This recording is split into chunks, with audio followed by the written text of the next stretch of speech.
By now, the sun has climbed high enough to bleach the world in white gold, and the air feels thick enough to chew. You wipe imaginary sweat from your forehead because, let's be honest, even imagining Egyptian noon makes you thirsty, and follow the shimmer of heat toward a quieter quarter of the city.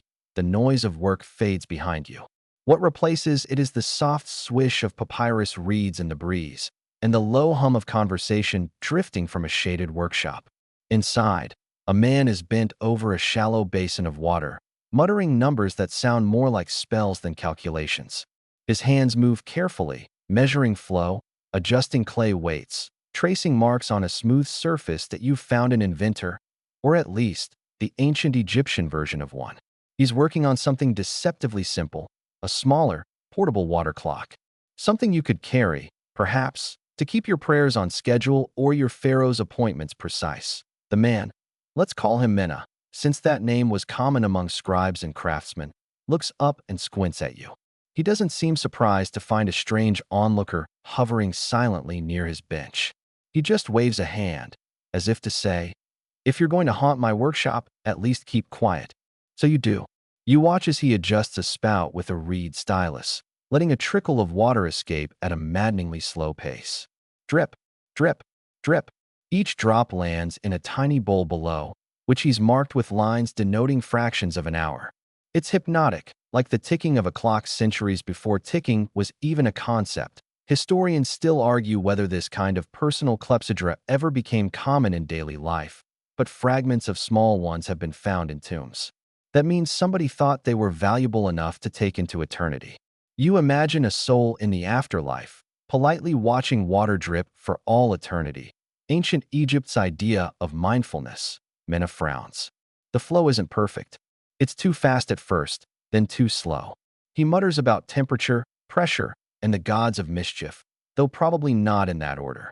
You realize this is the eternal struggle of every inventor, the war between theory and reality. You wander closer and peek at a series of scratched notes.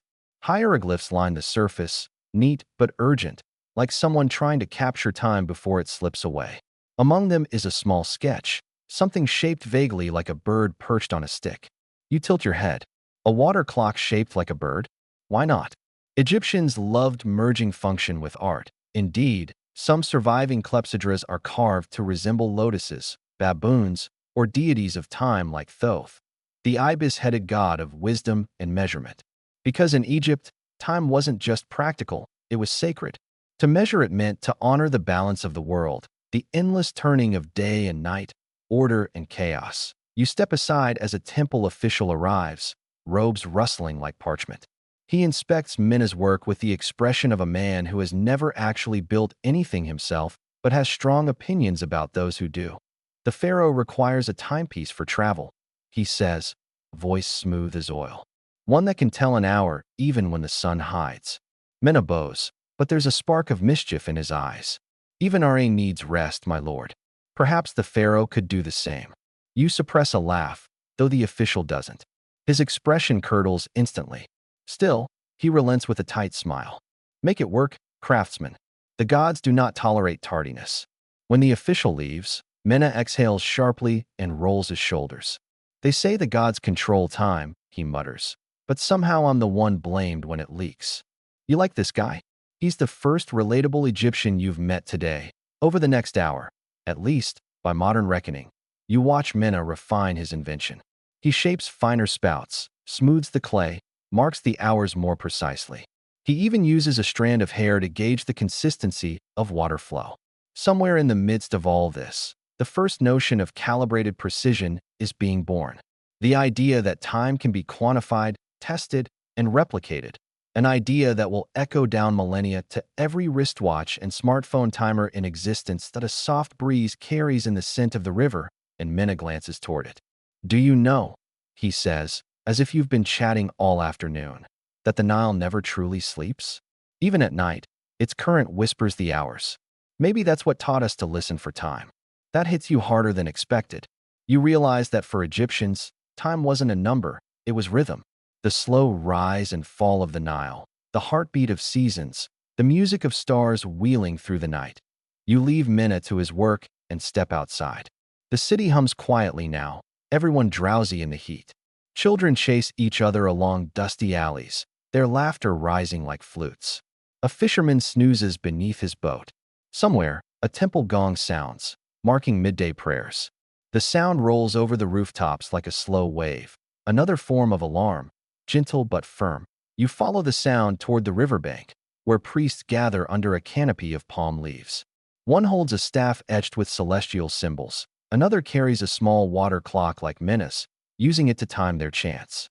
You watch the rippling reflection of the sun on the water, blinking softly, and realize how seamlessly science and spirituality coexist here. Timekeeping isn't just math. It's worship that you're caught by a curious thought. How many people through history have shaped their days around the same desire? To wake up on time, to pray at the right hour, to eat before the shadows grow too long? And how many of them, like Minna, cursed under their breath when their inventions didn't cooperate? As the ritual ends, you wander back toward the marketplace. The air smells of onions, incense, and something frying in oil that you can't quite identify. A merchant yells, "Fresh dates. 2 for a copper." Another advertises perfume made from lotus blossoms, strong enough to charm even the priests of Thoth. Everywhere you look, people measure their days not by hours, but by sunlight and sound. The call of the fishmonger, the shadows stretch, the laughter of children returning home, all alarms in their own right. And yet, hidden beneath all that bustle, a quiet revolution is dripping away, one drop at a time, in Minna's workshop, in temples, in royal courts. The Egyptians have begun to think of time as something that can be owned, controlled, counted. That shift will ripple outward through history like the Nile's floodwaters, reshaping everything it touches. But for now, the only thing that moves quickly is the sun. You watch it shimmer over the river, a burning coin sinking toward the west, and realize the day has passed almost unnoticed that you've lost track of time. Ironically, in a story about people who never did.